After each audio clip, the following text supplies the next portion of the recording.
Il est vraiment ressuscité. Alléluia. C'est la bonne nouvelle de ce jour.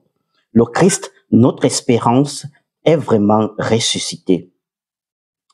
Dans cette vidéo, à travers cette communication, je voudrais te montrer comment mobiliser en 6 étapes la puissance de la résurrection et l'intégrer dans ta transformation, dans ta croissance personnelle et devenir et vivre pleinement en personne ressuscitée. La résurrection ne doit pas rester enfermée dans les chapelles. Elle doit nous rejoindre dans nos maisons, dans nos lieux de travail et dans la société au quotidien. Premier point. Mais avant cela, voici notre méthodologie. J'irai tour à tour mobiliser les ressources bibliques qui traitent de la résurrection et je vais les lire en parallèle avec les niveaux logiques de changement de Robert Dills. Premier niveau donc de changement, l'environnement. Pourquoi cherchez-vous parmi les morts celui qui est vivant? Luc chapitre 24, verset 5. Le tombeau vide est le premier signe d'un changement de contexte, d'environnement. Le lieu de la mort devient espace de révélation. La résurrection est une rupture d'environnement.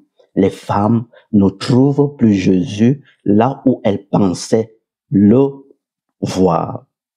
Le changement commence donc souvent par un déplacement.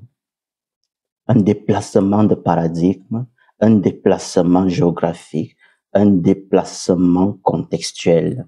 Et toi, la question qui se pose, est-ce que ton environnement, ton lieu de vie te donne la possibilité de vivre pleinement en personne ressuscitée? Deuxième niveau de changement à la lumière de la résurrection, le comportement.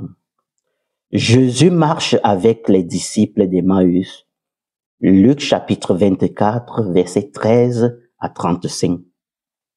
Jésus le ressuscité agit autrement. Il marche, il accompagne, il enseigne, il partage le pain. Ces gestes interpellent, éveillent. Le changement s'incarne dans de nouvelles manières d'agir et de se relier aux autres, à l'image du Christ.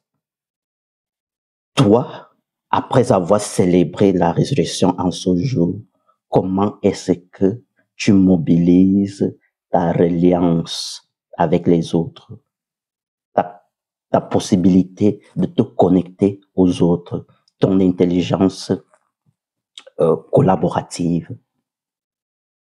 Troisième niveau, les capacités.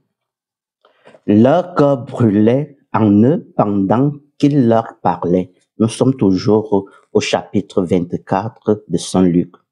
Jésus révèle aux disciples leur capacité à comprendre les Écritures autrement, à ne pas rester figés par une estimation habituelle de la lecture des Saintes Écritures. Jésus devient donc lui-même la clé de lecture des Saintes Écritures. La résurrection ouvre une nouvelle intelligence du cœur, une nouvelle manière de percevoir, d'interpréter, de discerner. Elle active de nouvelles ressources intérieures. La résurrection, la puissance de la résurrection doit activer en nous la capacité de nous connecter à nos ressources intérieures. Dieu seul sait l'immensité de nos ressources. N'aie pas peur d'aller les explorer. Quatrième niveau de changement, les croyances et les valeurs. Il est vraiment ressuscité. C'est le cœur du christianisme. Luc chapitre 24, verset 34. La résurrection transforme la peur en foi, le doute en espérance. Elle vient bouleverser les croyances limitantes pour ouvrir à une foi vivante. Le changement devient ici une reconfiguration des repères existentiels. Il s'agit pour toi, ici, à ce niveau, de t'asseoir et d'évaluer tes croyances et tes valeurs. Quelles sont tes croyances non aidantes d'un côté et quelles sont tes croyances qui t'aident à faire plus, à devenir plus, à vivre en ressuscité. De l'autre côté, cela s'accompagne par des valeurs. Il n'y a pas de vie sans des valeurs propres qui portent cela. Cinquième niveau, chers amis, cinquième niveau de changement, c'est l'identité. Comme le Père m'a envoyé, moi aussi je vous envoie. Jean chapitre 20, verset 21. La résurrection, le mystère de la résurrection redéfinit l'identité des disciples, ton identité aussi.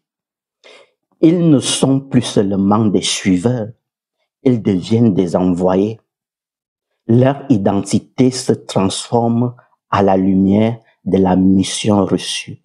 Ils passent de la confusion après la passion vers la conviction de la résurrection. Il s'agit ici, toi jeune chrétien, de sortir de la dynamique de follower pour devenir un véritable leader chrétien. C'est cela la mission à laquelle la résurrection t'invite. Sixième et dernier niveau, c'est le niveau transpersonnel, l'appartenance à quelque chose de plus grand que toi. Recevez l'Esprit Saint, Jean chapitre 20, verset 22. Le sommet de la résurrection, se reconnaître membre d'un corps vivant, c'est l'Église, c'est l'humanité. Habité par l'Esprit, porteur d'un feu, d'un souffle nouveau. Il s'agit pour toi de prendre conscience qu'on n'est pas chrétien seul. On est chrétien dans une famille qui dépasse ma propre famille, qui dépasse mon individualité. C'est l'appartenance, c'est le transpersonnel. La résurrection est l'irruption d'une vie plus grande qui dépasse l'individu que tu es. La résurrection m'appelle donc à sortir de mon individualité pour entrer dans la dynamique de l'individuation, être capable d'accueillir l'altérité. Elle invite à s'inscrire dans un projet divin, à devenir des témoins vivants de la vie pleine, la vie des enfants de Dieu, la vie en abondance. Pour finir, la résurrection, à la lumière des niveaux logiques, est bien plus qu'un miracle. C'est un modèle de transformation intégrale. C'est une pédagogie du passage de la mort à la vie dans toutes les dimensions de l'être humain. Et toi, sur quel niveau de changement es-tu prêt? Es-tu invité à te laisser transformer pour vivre pleinement en ressuscité? Il est vraiment ressuscité. Alléluia. Bonne fête à tous et à chacun.